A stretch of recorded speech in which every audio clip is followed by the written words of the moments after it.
Hello my dear friends, myself Nandini study point में आप सभी का स्वागत है।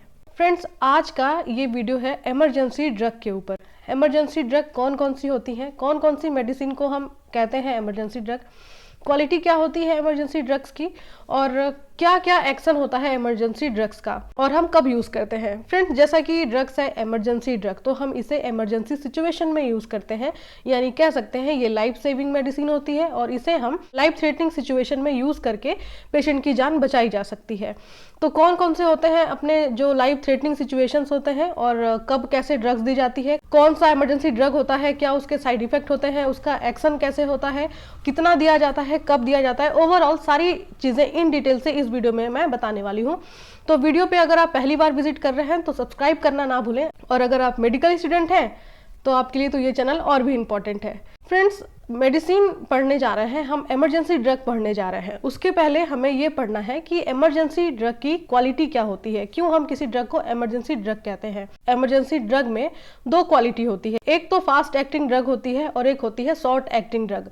फास्ट एक्टिंग ड्रग उसे कहते हैं जो मेडिसिन देते ही क्विक एक्शन आ गया, उसे हम बोलते हैं फास्ट एक्टिंग। और शॉर्ट एक्टिंग बोलते हैं कि हमने दिया पेशेंट को, हो सकता है कि वो 10 मिनट 15 मिनट या आधे घंटे के लिए था और उसके बाद वो साइड हो गया।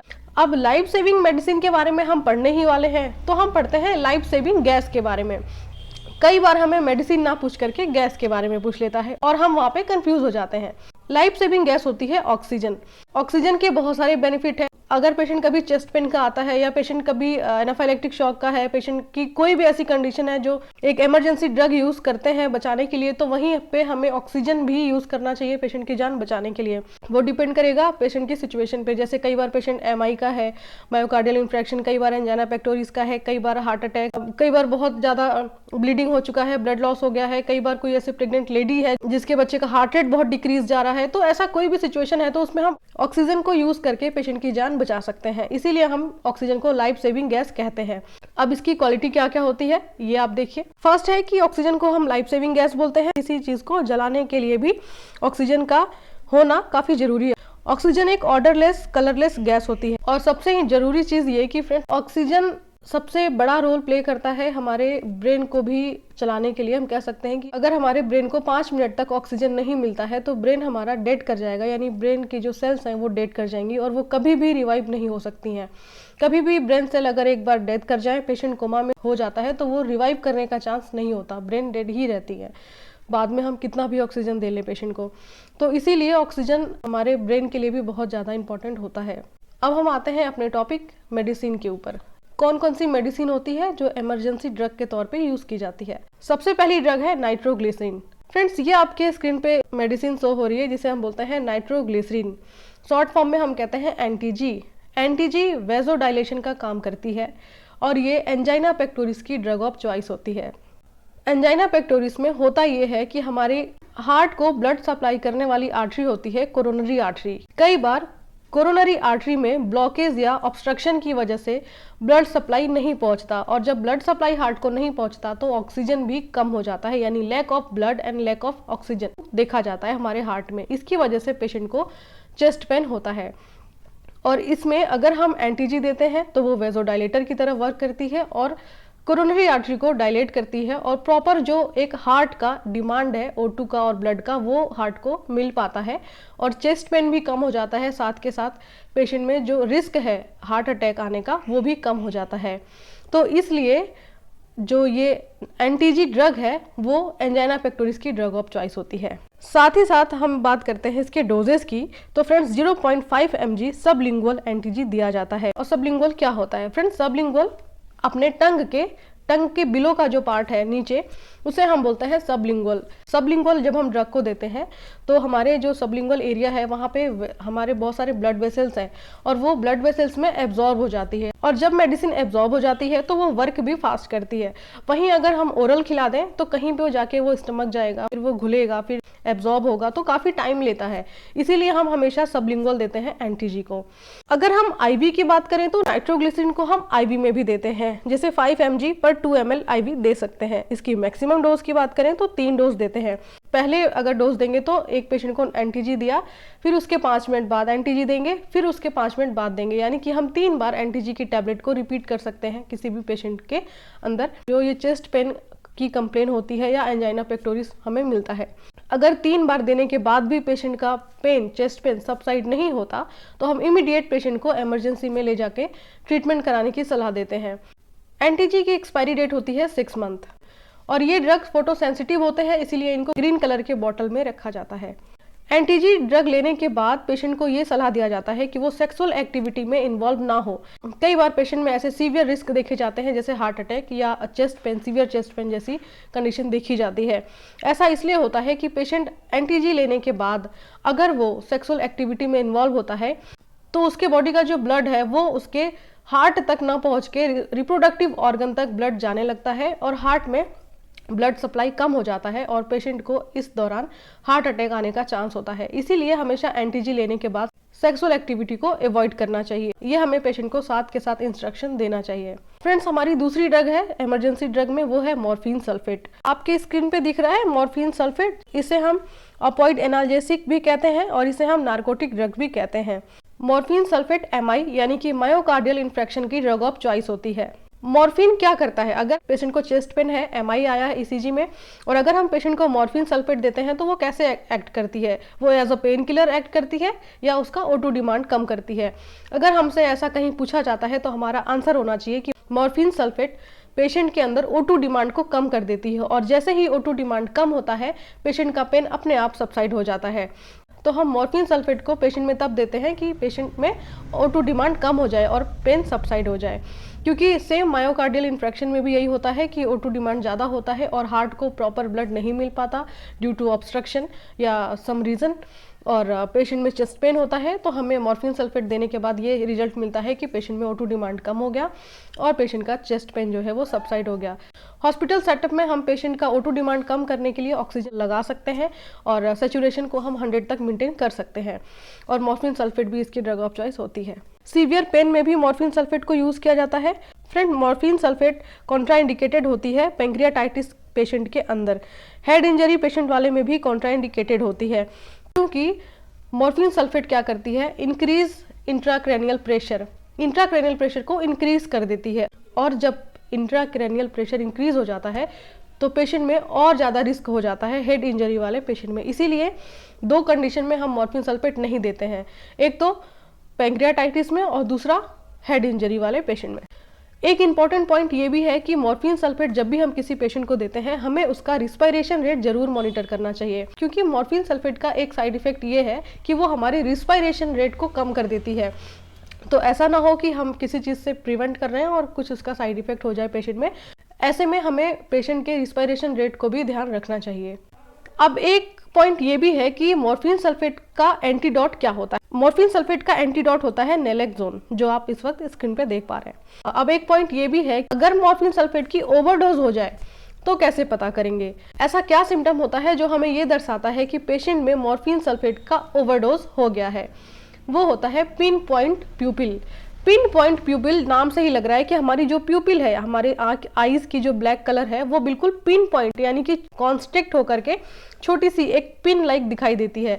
ये हमें ये बताता है कि पेशेंट में मॉर्फिन सल्फेट का ओवरडोज हो गया है। ऐसे में इमीडिएट हमें मॉर्फिन सल्फेट को स्टॉप करना चाहिए अगर हम दे रहे हैं तो, या फिर और डोज नहीं देनी चाहिए। ये हमें पता होगा फ्रेंड्स, तभी हम अपने पेशेंट में ऐसे सिम्टम्स को ऑब्जर्व कर पाएंगे और उसके साइड इफेक्ट से पेशेंट को बचा पाएंगे। जो पॉइंट्स मैंने आपको समझाए हैं अब वो आप अपने स्क्रीन पे देख सकते हो, जैसे कि अपोइड एनाल्जेसिक और नार्कोटिक ड्रग के रूप में यूज़ किया जाता है। यूज़ MI या सीवियर पेन में भी देते हैं, O2 डिमांड को कम करने के लिए भी देते हैं। ये MI यानी मायोकार्डियल इन्फेक्शन की ड्रग ऑफ चॉइस होती है। RR शुड बी मॉनिटर, यानी कि respiration rate should be monitor जब हम पेशेंट को मॉर्फिन सल्फेट देते हैं। डोज की बात करें तो डोज 1 to 4 mg दे सकते हैं, IV देते हैं। मॉर्फिन सल्फेट कॉन्ट्राइंडिकेटेड किस में होती है? तो मैंने बता ही दिया था, पैंक्रियाटाइटिस एंड हेड इंजरी में ये कॉन्ट्राइंडिकेटेड होती है। अब हम आते हैं अपने तीसरे ड्रग जो कि है एट्रोपिन सल्फेट। एट्रोपिन सल्फेट जिसे हम एंटीकोलिनर्जिक ड्रग भी कहते हैं, ड्रग ऑफ चॉइस होती है साइनस ब्रेडिकार्डिया की। साइनस ब्रेडिकार्डिया की ड्रग ऑफ चॉइस होती है एट्रोपिन सल्फेट। अब ये साइनस ब्रेडिकार्डिया की ड्रग ऑफ चॉइस है, तो ये एक्शन कैसे करती होगी? फ्रेंड्स, साइनस ब्रेडिकार्डिया होता है, आप ये पैटर्न देख पा रहे हैं, ईसीजी में हमें ऐसा पैटर्न दिखता है पेशेंट का, तो उससे हम समझते हैं कि ये साइनस ब्रेडिकार्डिया है। और साइनस ब्रेडिकार्डिया में जब हम इसे यूज करते हैं तो ये एक्शन कैसे करती है? हार्ट को पंप करने के लिए या वर्क करने के लिए हमारे बॉडी में सिंपैथेटिक नर्वस सिस्टम होते हैं, वो वर्क करते हैं। एट्रोपिन सल्फेट साइनस ब्रेडिकार्डिया की ड्रग ऑफ चॉइस होती है। साइनस ब्रेडिकार्डिया क्या होता है? आप अपने स्क्रीन पे एक ईसीजी देख पा रहे हो, जैसे PQRST एक ये जो ईसीजी होता है, वो ईसीजी हम जब पेशेंट पे ईसीजी करते हैं तो उसके ग्राफ से हमें पता चलता है कि पेशेंट में साइनस ब्रेडिकार्डिया है, और ऐसे में हम उसे इमीडिएट ट्रीट करने के लिए, ब्रेडिकार्डिया को ट्रीट करने के लिए पेशेंट में हम एट्रोपिन सल्फेट देते हैं। एट्रोपिन सल्फेट वर्क कैसे करती है? फ्रेंड्स, जब हम पेशेंट को एट्रोपिन सल्फेट देते हैं तो वो सिंपैथेटिक नर्वस सिस्टम पे वर्क करता है, और सिंपैथेटिक नर्वस सिस्टम क्या करता है? हमारे हार्ट को स्टिमुलेट करता है वर्क करने के लिए, या कह सकते हैं पंप करने के लिए। और जब सिंपैथेटिक नर्वस सिस्टम स्टिमुलेट हुआ, उसने हार्ट को स्टिमुलेट किया, तो हार्ट हमारी फटाफट से पंप करना स्टार्ट करती है, और जब वो पंप करती है तो कार्डियक एक्टिविटी बढ़ जाती है, और ये क्या करेगा? पेशेंट का ब्रेडिकार्डिया जा रहा था, यानी कि हार्ट बिल्कुल स्लो हो रहा था, वो धीरे धीरे वापस से इंक्रीज कर देता है। तो ये ब्रेडिकार्डिया को ट्रीट करने के लिए एट्रोपिन सल्फेट यूज किया जाता है। माइस्थेनिया ग्रेविस के पेशेंट को ट्रीट करने के लिए 2 टेस्ट किए जाते हैं, एड्रोफोनियम एंड उसका सेकेंड नेम होता है टेंसिलॉन टेस्ट। तो फ्रेंड्स, ये 2 टेस्ट करते हैं तो पेशेंट का हार्ट रेट बहुत डिक्रीज हो जाता है। तो ऐसे में हमें पेशेंट के बेड साइड ये एट्रोपिन सल्फेट जरूर रखना चाहिए, क्योंकि अगर ये टेस्ट के दौरान पेशेंट का हार्ट रेट डिक्रीज हो जाता है तो हम एट्रोपिन सल्फेट देके पेशेंट की हार्ट रेट बढ़ा सकते हैं, यानी कि हम पेशेंट का लाइफ सेव कर सकते हैं। इसीलिए ये टेस्ट के दौरान हमें एट्रोपिन सल्फेट बेड साइड जरूर रखना चाहिए।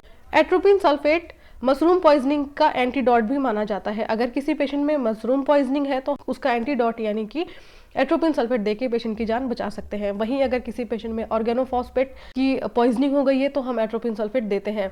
और एक पॉइंट है कि अगर पेशेंट का ECT करते हैं, यानी electro conversion therapy. Electro conversion therapy क्या है, इसके भी ऊपर मैंने वीडियो बनाया है, जिसका लिंक आपको इस वीडियो के डिस्क्रिप्शन में मिल जाएगा, आई बटन में भी शो हो रहा है, वहां से भी आप ये वीडियो मेरा वॉच कर सकते हैं। तो फ्रेंड्स, ECT यानी इलेक्ट्रो कन्वर्जन थेरेपी देने के लिए भी एट्रोपिन सल्फेट का यूज किया जाता है, क्योंकि एट्रोपिन सल्फेट क्या करेगा? हमारी GI सिस्टम में जो सिक्रेशंस होते हैं, यानी हमारा जो सलाइवा प्रोडक्शन होता है, उसको डिक्रीज करता है। और अगर पेशेंट में ECT दे रहे हैं, पेशेंट अनकॉन्शियस है, तो ऐसे में एस्पिरेट करने का चांस नहीं होता। तो बिफोर ECT हम पेशेंट को एट्रोपिन सल्फेट देते हैं। इसका एक साइड इफेक्ट भी होता है, बिकॉज इतना हमारे जो GI सिस्टम के सिक्रेशंस हैं उनको अगर रोक दे रहा है, तो इसका साइड इफेक्ट ये है कि पेशेंट में देने के बाद पेशेंट की कंप्लेन होती है कि ड्राइनेस ऑफ द माउथ, यानी उनके माउथ के अंदर काफी ड्राइनेस लगता है, सूखा लगता है, होंठ सूखते हैं। ये एक इसका साइड इफेक्ट है। कॉन्ट्राइंडिकेटेड किस में होता है एट्रोपिन सल्फेट? ये क्लोज एंगल ग्लूकोमा वाले पेशेंट में कॉन्ट्राइंडिकेटेड होता है। क्लोज एंगल ग्लूकोमा वाले पेशेंट में कॉन्ट्राइंडिकेटेड क्यों होता है? क्योंकि ये जो हमारे फ्लूइड होते हैं, हमारे एक्वस ह्यूमर जो फ्लूइड होता है, जिसे हम कहते हैं इंट्राऑक्यूलर प्रेशर ऑलरेडी ज्यादा होता है किसमें? क्लोज एंगल ग्लूकोमा वाले पेशेंट में। और अगर हमने दे दिया तो ये क्या करेगा? ये एक्वस ह्यूमर का प्रोडक्शन करेगा, तो हमारा उससे क्या होगा? इंट्राऑक्यूलर प्रेशर है वो बढ़ेगा, ऐसे में पेशेंट को और ज़्यादा दिक्कत होगी। तो ये कॉन्ट्राइंडिकेटेड होता है क्लोज एंगल ग्लूकोमा वाले पेशेंट के अंदर। एट्रोपिन सल्फेट की आई ड्रॉप भी आती है। आई ड्रॉप हम कब यूज करते हैं? फ्रेंड, माइड्राइटिस होता है, जो हमारी आई की प्यूपिल होती है, आई प्यूपिल को डायलेट करने के लिए एट्रोपिन सल्फेट की आई ड्रॉप यूज में ली जाती है। माइड्राइटिस रूम भी होता है फ्रेंड, जहाँ पे आई स्पेशलिस्ट डॉक्टर होते हैं, यानी कि ऑप्थेल्मोलॉजिस्ट होते हैं, वो इस ड्रॉप का यूज करते हैं पेशेंट की आई प्यूपिल को डायलेट करके जांच करने के लिए। तो एक माइड्राइटिस रूम भी होता है जहाँ पे पेशेंट जाते हैं और पेशेंट के आंख के अंदर जो एक एट्रोपिन सल्फेट है वो दे करके प्यूपिल को डायलेट करके डॉक्टर उनकी जांच करते हैं। तो ये माइड्राइटिस यानी कि प्यूपिल को बढ़ाने में, डायलेट कराने में भी हेल्प करता है कौन? Atropine sulphate eye drops. तो ये तो मैंने सारे पॉइंट्स कवर कर लिए।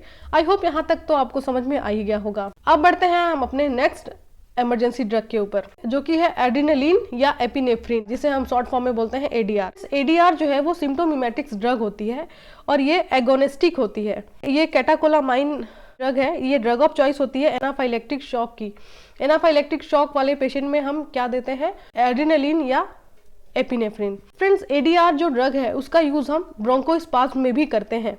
ब्रोंकोस्पाज्म में क्या होता है? हमारे लंग्स के अंदर जो ब्रोंकाई होते हैं ब्रोंकोस्पाज्म यानी कि हमारा जो चेस्ट कंजेशन हो गया या हमारे जो ब्रोंकस हैं वो क्लोज हो गए हैं, ओपन नहीं है कि एयर को एक्सचेंज करेंगे, O2 और CO2 का एक्सचेंज करेंगे, उसे हम बोलते हैं ब्रोंकोस्पाज्म। कुछ इस तरीके का दिखता है लंग्स, जैसे आपको अभी मैंने इमेज शो किया हुआ है। तो ब्रोंकोस्पाज्म में हम ADR को यूज करते हैं। कार्डियक अरेस्ट में भी हम ADR को यूज करते हैं। सुपरफिशियल ब्लीडिंग में भी हम ADR का यूज करते हैं। सूचरिंग के लिए भी हम ADR का यूज करते हैं। फ्रेंड्स, आपने कई बार ऐसा OT के अंदर या कभी किसी ट्रॉमा इंजरी के अंदर सुना होगा कि ADR शॉक गॉज लेते हैं और पेशेंट की जहाँ पे सुपरफिशियल ब्लीडिंग हो रही है, कंटिन्यू ब्लीडिंग रुक ही नहीं रही है, ब्लीडिंग हुई जा रही है, वहाँ पे हम ADR शॉक गॉज लेते हैं, यानी कि गॉज में पूरा हम ADR लेते हैं और पेशेंट के ऊपर सुपरफिशियली उसको रख करके प्रेस करते हैं या प्रेस करके हम बैंडेज करते हैं। इससे क्या होता है, पेशेंट का जो ब्लीडिंग है वो रुक जाता है। तो सुपरफिशियल ब्लीडिंग को रोकने के लिए भी ADR को यूज़ किया जाता है और सूचरिंग में भी ADR का यूज़ किया जाता है। फ्रेंड्स, कई बार जब सूचर किया जाता है, जब डॉक्टर सूचर करते हैं तो उसमें काफ़ी ज़्यादा ब्लीडिंग होती है और सूचर नहीं हो पाता। ऐसे में लोकल के लिए ADR विथ लॉक्स, यानी कि जो लोकल एनेस्थीसिया की ड्रग होती है लॉक्स इंजेक्शन, उसमें ADR मिक्स होता है, ADR इंजेक्शन होता है, एड्रेनलिन इंजेक्शन होता है, वो पेशेंट को सबक्यूटेनियस दे करके ब्लीडिंग को रोका जा सकता है। तो ब्लीडिंग प्रिवेंट करने के लिए भी ADR यूज किया जाता है। अब इसकी डोज की बात करें तो 0.1 mg पर ml देते हैं, IV देते हैं। अगर पेशेंट को कार्डियक अरेस्ट है तो हम ADR IV देते हैं। एनाफाइलेक्टिक शॉक है तो हम पेशेंट को ADR IM देते हैं। नेक्स्ट ड्रग है हमारी हाइड्रोकॉर्टिसोन। ये हाइड्रोकॉर्टिसोन ग्लूकोकॉर्टिकॉइड हार्मोन है जो एंटी इन्फ्लामेटरी ड्रग के रूप में पेशेंट को देते हैं।